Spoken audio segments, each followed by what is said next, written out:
The river was rising fast, hitting historic levels not seen in decades. I was the only person in town certified to operate the intricate floodgates. But Braden, the new foreman, didn't care about certificates. He cared about his ego. He fired me 10 minutes before the surge hit, claiming anyone could push a button.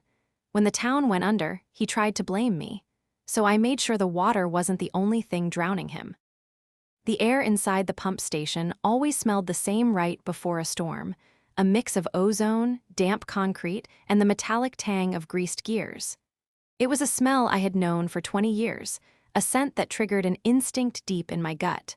But today, the smell was heavy, oppressive. I tapped the glass of the analog barometer on the control wall. The needle quivered and dropped another notch. "Stop fiddling with the antiques, Grace," a voice sneered from the doorway. "We have digital sensors for a reason." I didn't turn around. I knew exactly who it was. Braden Hayes, our new town foreman. He was 28, fresh out of an MBA program, and wore a suit that cost more than my first car. He had been on the job for 3 months, and in that time he had made it his personal mission to remind everyone that efficiency was the new god we worshipped. "The digital sensors are on a 3-minute lag, Braden," I said, my voice calm but tight. "The river doesn't wait for the cloud to update. The pressure is dropping too fast. We need to start the preemptive purge on pump 3. Braden walked into the room, his polished loafers clicking on the industrial grating. He looked out the reinforced window at the churning gray water of the river. It was already lapping at the yellow warning markers. "Pump 3 consumes 40% more electricity than the main turbine," Braden said, checking something on his tablet. "My mandate is to reduce operating costs by 15% this quarter. We wait until the water hits the red line, not a moment before." I turned to face him. He looked like a catalog model who had gotten lost on a construction site. "The red line is the emergency threshold, Braden. If we wait until then, the backflow valves might seize. This isn't a budget spreadsheet. It's a hydraulic system. It has physics, not financial projections." "Physics doesn't pay the town's electric bill, Grace," he retorted, not looking up from his screen. "You legacy employees are all the same. You think because you've been turning knobs since the 90s that you know better than the data. The algorithm says we wait." I looked back at the river. The sky was a bruised purple, heavy with rain that hadn't even started falling yet. The mountains upstream had already taken 3 inches in the last hour. That water was rushing toward us like a freight train, and Braden was worried about the electric meter. "I'm logging a formal objection," I said, reaching for the physical logbook on the desk. Braden laughed, a short, sharp sound. "Go ahead. Write in your little diary. But touch that pump before I give the order, and you'll be looking for a new job." He spun on his heel and marched out, leaving the door swinging. I looked at the barometer again. It had dropped another point. The storm wasn't coming. It was already here, and we were standing in the path with our hands tied behind our backs. 2 hours later, the rain wasn't just falling. It was being driven sideways by wind that howled like a wounded animal. The noise inside the station was deafening, the roar of the wind competing with the hum of the 2 smaller pumps I had managed to keep running. The phone on the wall rang. It was the emergency line from the National Weather Service. "Station 4, Grace speaking," I yelled over the noise. "Grace, it's Mike at the barrage," the voice crackled. "We just got a sensor reading from the upper creek. A debris dam just broke. You've got a surge heading your way. Estimated arrival in 12 minutes. It's going to exceed the red line." "Copy that, Mike," I said, my heart slamming against my ribs. "Initiating emergency sequence." I slammed the phone down and grabbed the radio. Braden, come in. We have a surge event. I need authorization to blow the ballast on pump 3 now." Static, then Braden's voice, annoyed and tinny. "I'm in a meeting with the mayor, Grace. Keep it down." "Forget the meeting," I shouted, grabbing my hard hat. "A debris dam broke. If we don't open the intake now, the pressure will blow the seals on the main gate. The town will flood." "You are exaggerating again to justify turning on that power hog," Braden snapped. "I'm looking at the dashboard. Levels are high but manageable." "The dashboard is lagging." I screamed. I couldn't wait. I threw the radio onto the desk and ran to the manual override panel. It was a heavy iron wheel painted red, locked behind a glass case. I grabbed the emergency hammer and shattered the glass. Just as my hands gripped the cold iron of the wheel, the door to the control room burst open. "Get away from that valve," Braden roared. He was soaked, his expensive suit ruined, his face twisted in rage. He wasn't alone, he had Mayor Miller with him, who looked pale and terrified. "We have a surge coming," I yelled, refusing to let go of the wheel.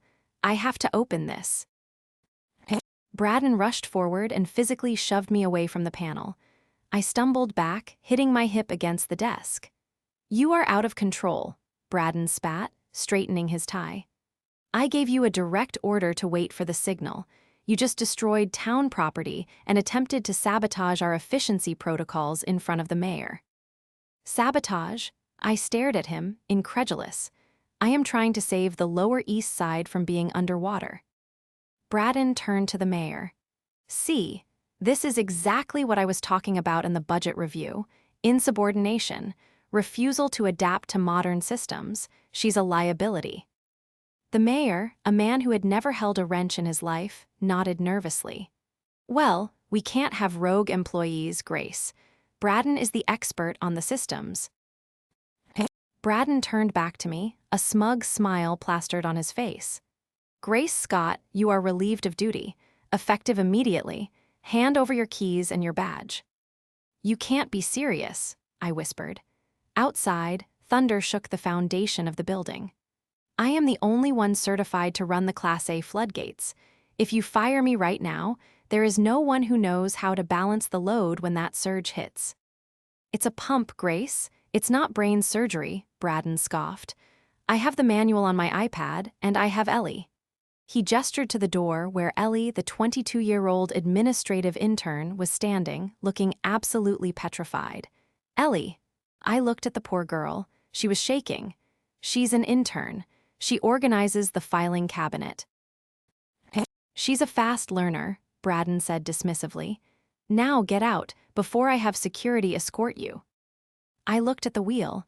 I looked at the river, which was now black and angry, rising visibly against the glass. And then I looked at Braden. "You're making a mistake," I said, my voice low and dangerous. "A mistake you can't undo." "Get out," he repeated. I unclipped my badge and tossed it onto the desk. It landed with a hollow clatter next to the shattered glass. Leaving the station felt like a physical amputation.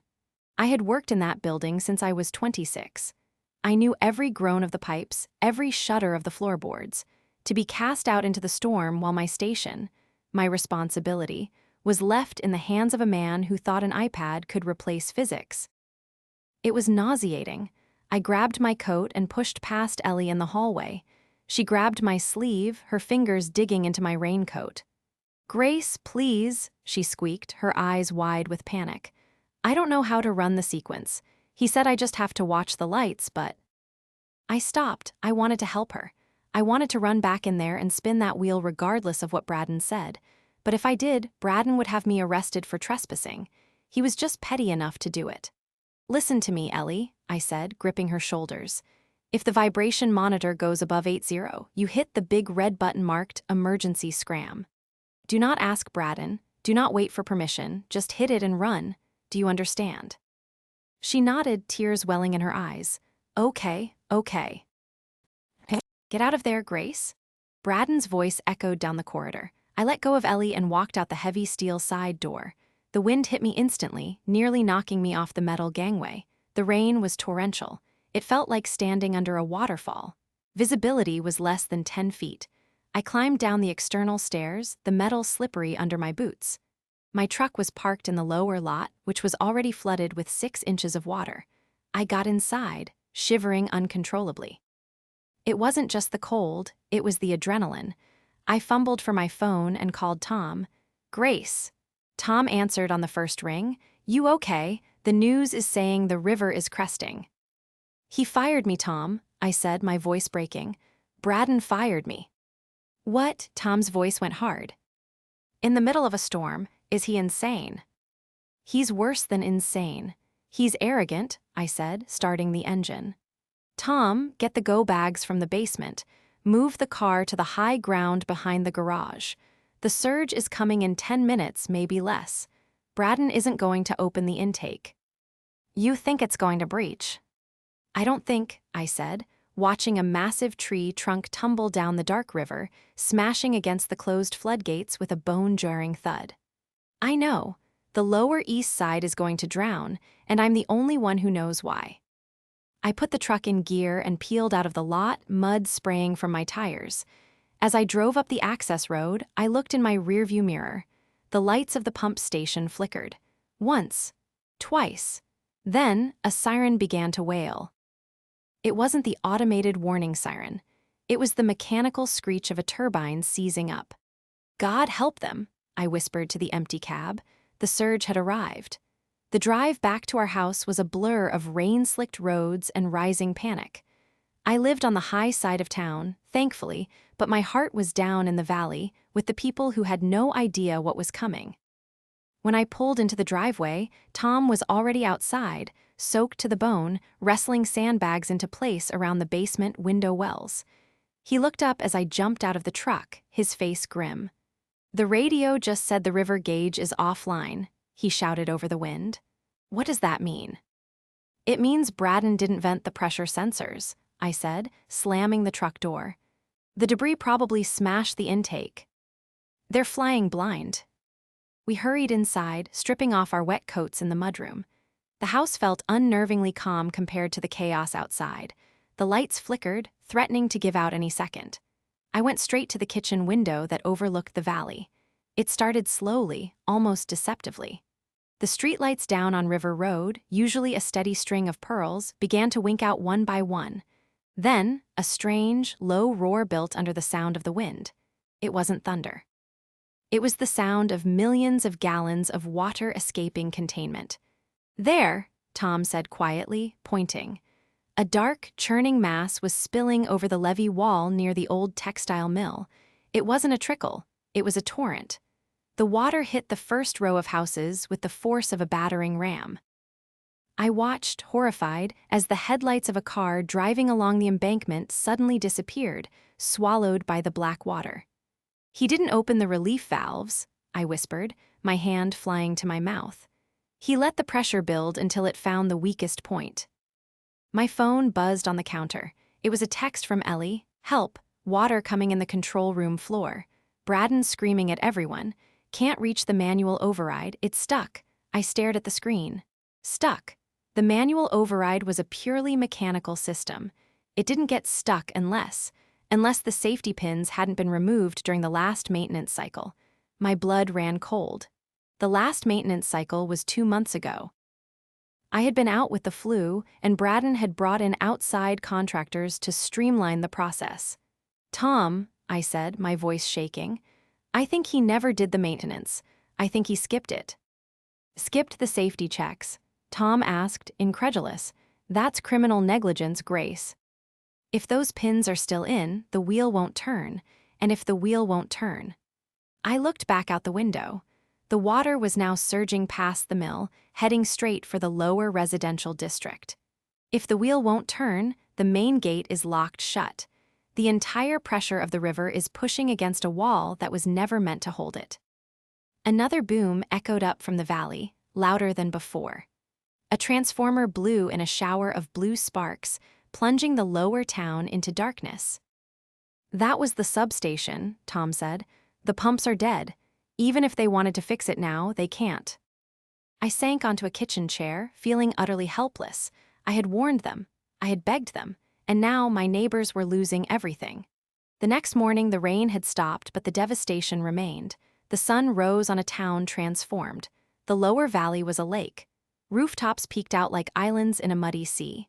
Rescue boats were already crisscrossing the water, their motors buzzing like angry hornets. I spent the night pacing, glued to the emergency scanner. The chatter was grim. People trapped in attics, cars swept away. The National Guard was being deployed. At 8:00 a.m., my phone rang. It wasn't Ellie this time. It was the mayor's office. Grace Scott. A frantic voice asked.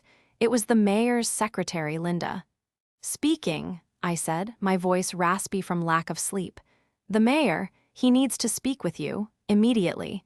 Can you come to the emergency command center at the high school?" "Why?" I asked, a bitter taste in my mouth. "Am I being rehired?" "Please, Grace, just come, it's urgent." I drove to the high school, which had been converted into a shelter. Cots lined the gymnasium floor. People I knew, people I had bought groceries with, whose kids went to school with mine, sat huddled in blankets, looking shell-shocked. I found the command center in the principal's office. Mayor Miller was there, looking like he hadn't slept in a week.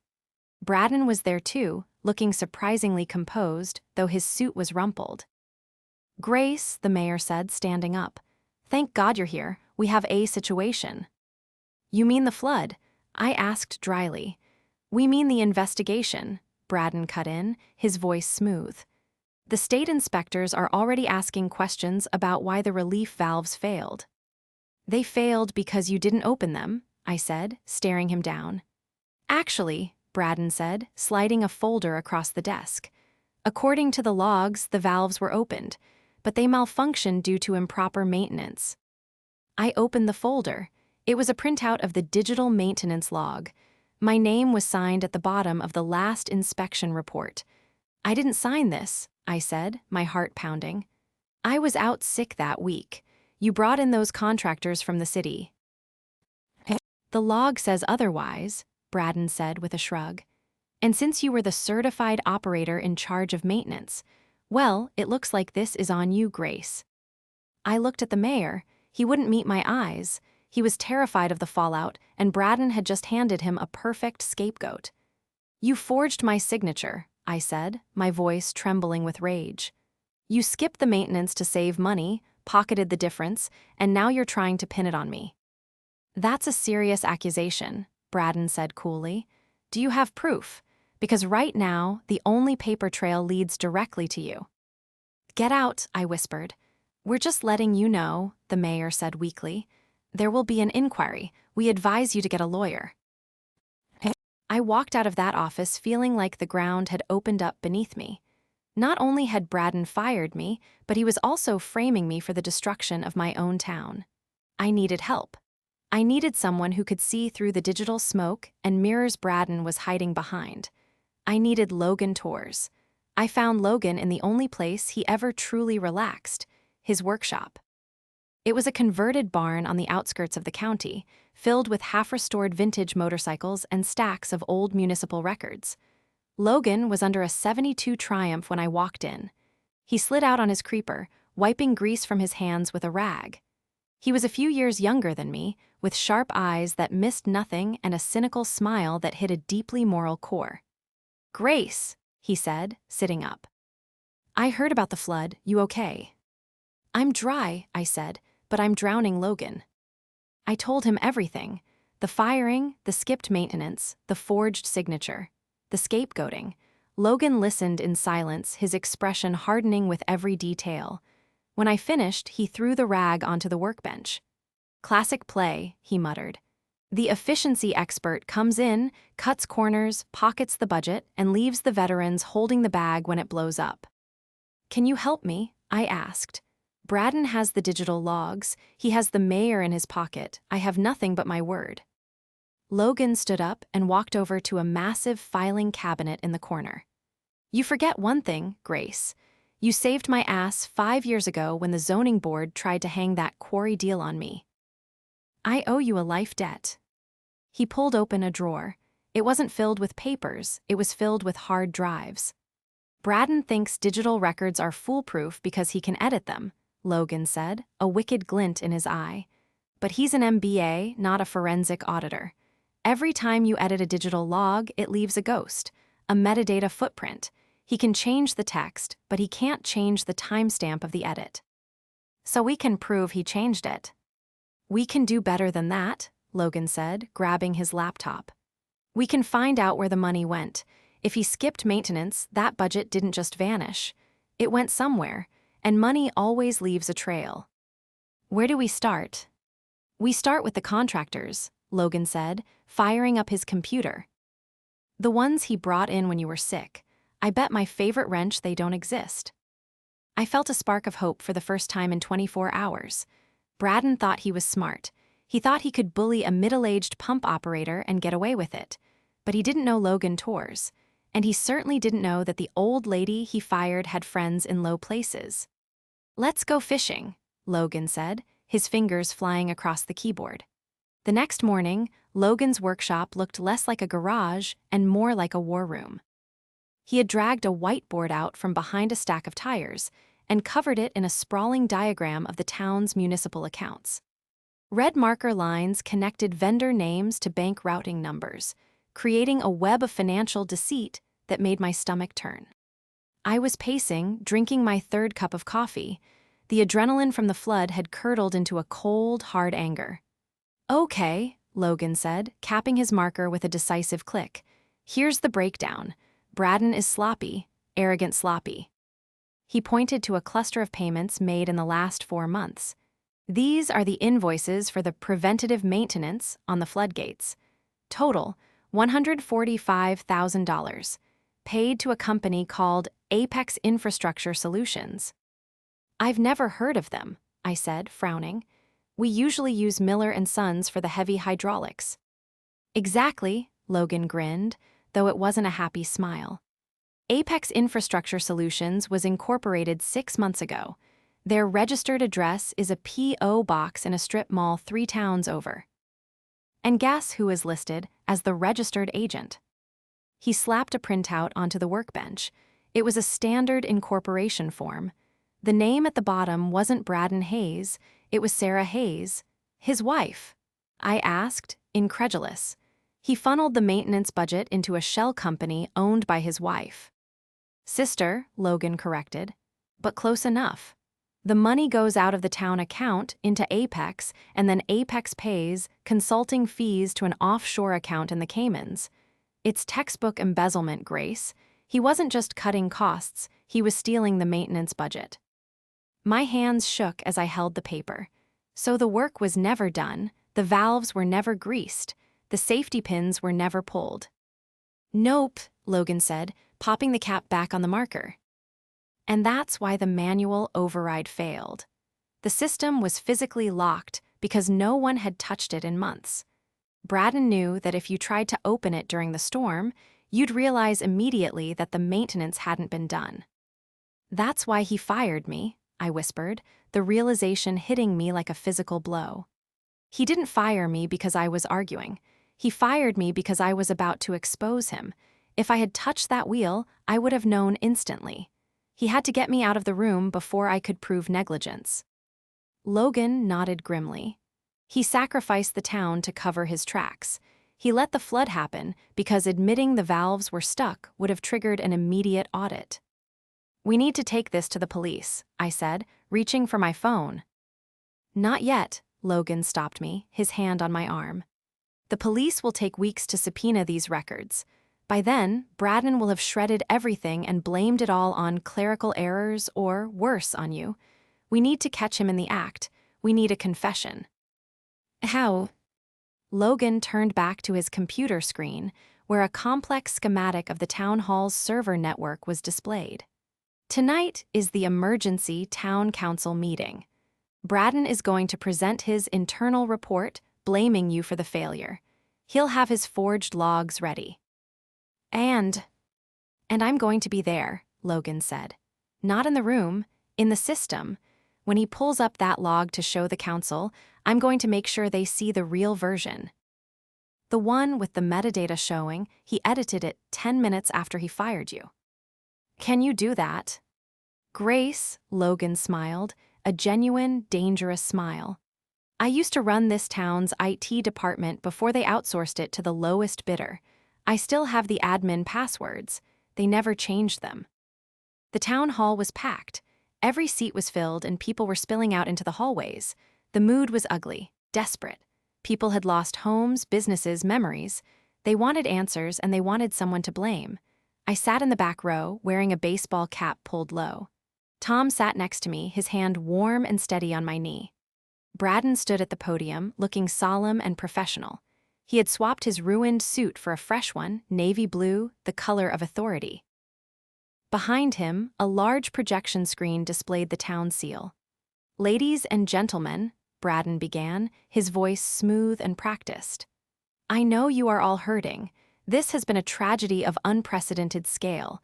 But we must look forward. We must understand why this happened so we can ensure it never happens again." Murmurs of agreement rippled through the crowd. "The investigation is ongoing," Braden continued. "But preliminary findings suggest that this was not a failure of infrastructure, but a failure of personnel." The room went quiet. I felt Tom tense up beside me. "Our systems are robust," Braden said, clicking a remote. A slide appeared showing a complex graph of water levels. However, the manual overrides were not engaged in a timely manner. The operator on duty, MS. Grace Scott, failed to follow protocol. Boos erupted from the crowd. Someone shouted, "Where is she?" I shrank down in my seat. It was terrifying how quickly they turned. Braden was masterful. He was feeding them a villain, and they were hungry for one. "Furthermore," Braden said, raising his voice to be heard, "we have discovered irregularities in the maintenance logs. It appears that routine safety checks, signed off by Ms. Scott, were fabricated." He clicked the remote again. A blown-up image of the maintenance log appeared on the screen, my forged signature glowing in high definition. "Liar," Tom shouted, standing up. "That's a lie." "Please, sir," Braden said, looking pained. "We have the digital records. The timestamp proves this entry was created 2 months ago." "Does it?" A voice boomed from the speakers. It wasn't Braden's voice. It was Logan S., amplified through the hall's PA system. Braden froze. He looked around, confused. "Technical difficulties." He muttered. "No difficulties, Braden," Logan's voice continued, calm and clear. "Just a little transparency." Suddenly, the screen flickered. The image of the logbook distorted, then vanished. In its place, a video window popped up. It was security footage. Grainy, black and white, but unmistakable. It showed the interior of the control room. The timestamp in the corner read, "Yesterday, 4:15 p.m., 10 minutes after I had been escorted out." In the video, Braden was sitting at the main terminal. He wasn't panicking. He wasn't calling for help. He was typing furiously. "What is this?" Braden shouted, hammering the podium. "Cut the feed, cut it now." But the video continued. On screen, Braden stopped typing, pulled a stylus from his pocket, and carefully traced a signature on the tablet. He held it up to compare it with something, my employee badge, which was lying on the desk. The crowd gasped. The silence in the room was absolute. "That's yesterday," a woman in the front row said, her voice trembling. "That's after the flood started." "And here is the original log file," Logan's voice announced. The screen changed again. This time, it showed a raw data file. Lines of code scrolled past, highlighting a specific entry in bright red. User, B. Hayes. Action, edit log 45A time, 16:17. "He edited the maintenance log during the emergency," Logan narrated. While the water was rising, while people were losing their homes, Braden Hayes was busy framing Grace Scott. Braden was pale now, sweating visibly. He looked like a trapped animal. "This is hacked. This is illegal." "And here," Logan said, delivering the final blow, "is where the maintenance money actually went." A bank statement appeared on the screen. Apex Infrastructure Solutions. Balance, $145,000. "Apex is a shell company," Logan said. "Registered to Sarah Hayes, your sister, Braden." The room erupted. It wasn't booze this time. It was a roar of pure, unadulterated fury. Braden tried to run. He actually tried to bolt from the stage, heading for the side exit. But the crowd was faster. 2 burly volunteer firefighters blocked his path, their arms crossed. "I think you better stay right there, son," one of them said. Mayor Miller was frantically trying to regain control, banging his gavel uselessly. "Order, order." I stood up. The crowd parted for me as I walked down the center aisle. I didn't say a word. I didn't have to. The truth was projected 20 feet high behind me. I walked up to the stage stairs and looked up at Braden. He was trembling, his tie askew, his arrogance completely evaporated. "You skipped the maintenance," I said, my voice carrying in the sudden quiet. You knew the valves were seized. That's why you wouldn't let me touch the wheel. It was a budget allocation strategy, Braden stammered, his eyes darting around the room. We were going to fix it next quarter, the risk assessment said. The risk assessment? I interrupted, stepping onto the stage. The risk was my town drowning. The assessment was that you didn't care. I turned to the mayor. Mayor Miller, I suggest you call the state police, and maybe freeze the town's accounts while you're at it. The mayor, realizing which way the wind was blowing, nodded vigorously. Yes, of course. Sheriff, take Mr. Hayes into custody immediately. The sheriff, a grim-faced man who had been watching from the side, stepped forward and pulled a pair of handcuffs from his belt. Braden Hayes, you have the right to remain silent. As they led Braden away, he looked back at me. There was no hate in his eyes anymore, just fear, pure, naked fear. I can fix this, he whispered. I have money. I can pay it back. You can't pay back a flood, Braden, I said softly. The doors swung shut behind him. The room was silent for a moment, then someone started clapping. Then another. Soon, the entire hall was on its feet applauding. Not for me, I realized, but for the truth. For the fact that they hadn't been duped. I looked up at the projection booth. I couldn't see Logan, but I knew he was there. I gave a small nod. The screen went black. Meeting adjourned, I said into the microphone. The morning after the town hall meeting, the sun finally broke through the clouds, illuminating a landscape of mud and receding water. But the mood in town had shifted. The despair was still there, heavy and tangible, but it was now mixed with a righteous, burning anger. I sat in the sheriff's office, a small room that smelled of stale coffee and damp carpet. Sheriff Miller, no relation to the mayor, was across the desk, looking exhausted. Between us sat a stack of physical logbooks I had retrieved from my locker at the station before the police sealed the building. We have Braden in custody, the sheriff said, rubbing his eyes.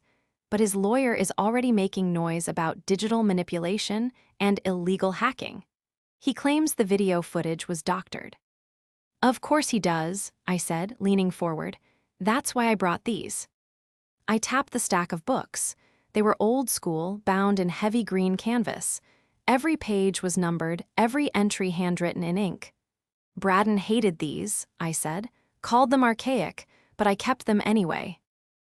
Every time I did a maintenance check, I logged it here and in the digital system.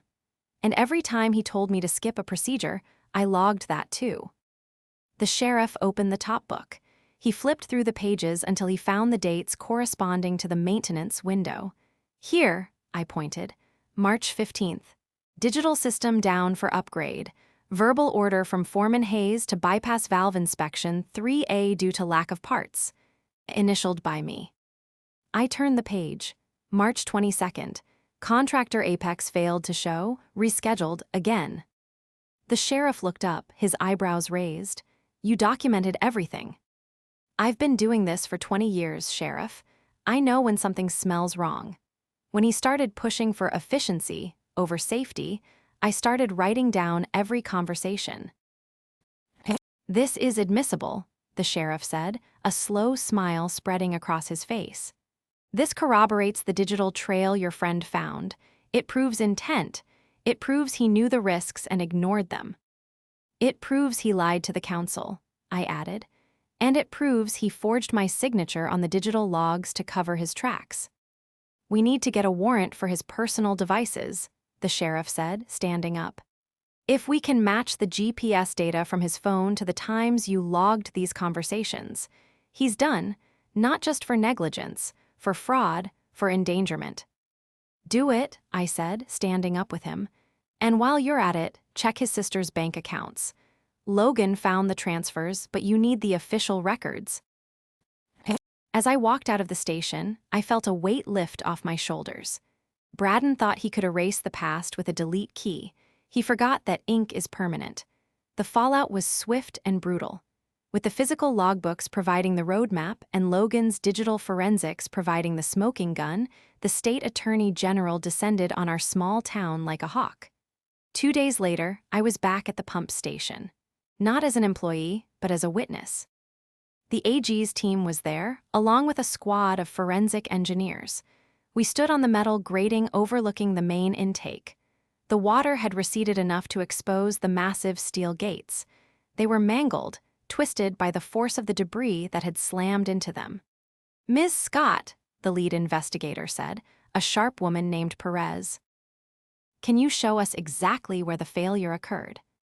I pointed to the hydraulic ram on gate 3. "There, the safety pin is still engaged. See that red tag?" Sure enough, a bright red tag fluttered in the breeze, still attached to the locking mechanism. It was faded but clearly legible. "Do not remove, maintenance required." "He never even looked at it," Perez murmured, snapping a photo. "If he had tried to open this, the hydraulics would have sheared the pin and destroyed the cylinder." "That's exactly what happened," I said. "The pressure built up behind the gate, and when the surge hit, the weakest point wasn't the gate itself. It was the retention wall next to it." I pointed to the gaping hole in the concrete embankment, where the water had poured through. "He saved $145,000 on maintenance," Perez said, shaking her head, "and cost the town $50 million in damages." That afternoon, the news broke. Braden Hayes had been formally charged with 12 counts of fraud, embezzlement, and reckless endangerment. His sister, Sarah, was arrested in a neighboring county for money laundering. The assets of Apex Infrastructure Solutions, which amounted to a few empty shell accounts and a leased BMW, were seized. But the real victory came later. I was sitting on my porch with Tom when my phone buzzed. It was a notification from the town's legal department. Subject: restitution and reinstatement. I opened the email. The town council had voted unanimously to reinstate me as senior operator, with full back pay and a formal apology. But that wasn't the best part. The email continued. "Furthermore, the council has authorized the immediate seizure of all personal assets belonging to Mr. Hayes to contribute to the flood relief fund. This includes his investment portfolio, his real estate holdings, and his personal vehicle." I looked at Tom and smiled. "They're liquidating him, Tom. Every penny he stole, every penny he has. It's going back to the people who lost their homes." "Couldn't happen to a nicer guy," Tom chuckled, squeezing my hand. I looked out over the valley. The sun was setting, casting long shadows across the recovering town. It would take years to rebuild. Scars would remain. But justice was a powerful foundation to build on. The pump station hummed with a steady, reassuring rhythm. The smell of fresh paint and new grease filled the air. We had rebuilt the intake, reinforced the walls, and installed a brand new, redundant sensor array. I stood at the main control panel, watching the monitors. The river was calm today, a placid blue ribbon winding through the green valley. The door opened, and Ellie walked in. She looked different, confident, capable. She wore a hard hat and carried a tablet, but she also had a wrench tucked into her belt. "Morning, boss," she said, smiling. "Readings are nominal across the board. Gate 3 is at 100% capacity." "Good work, Ellie," I said. "Did you check the manual override?" "Physically inspected and greased," she reported. "Safety pins are clear." "Excellent." I walked over to the window. The town below was green again. New roofs glinted in the sunlight. The scars of the flood were fading, replaced by the resilience of the people who lived there. Braden was currently serving the first year of a 15-year sentence in a state penitentiary. His efficiency strategies were now being studied in business schools as a cautionary tale of what happens when you prioritize profit over people. I turned back to the room. It wasn't just a workplace anymore. It was a fortress, a guardian, and I was its keeper.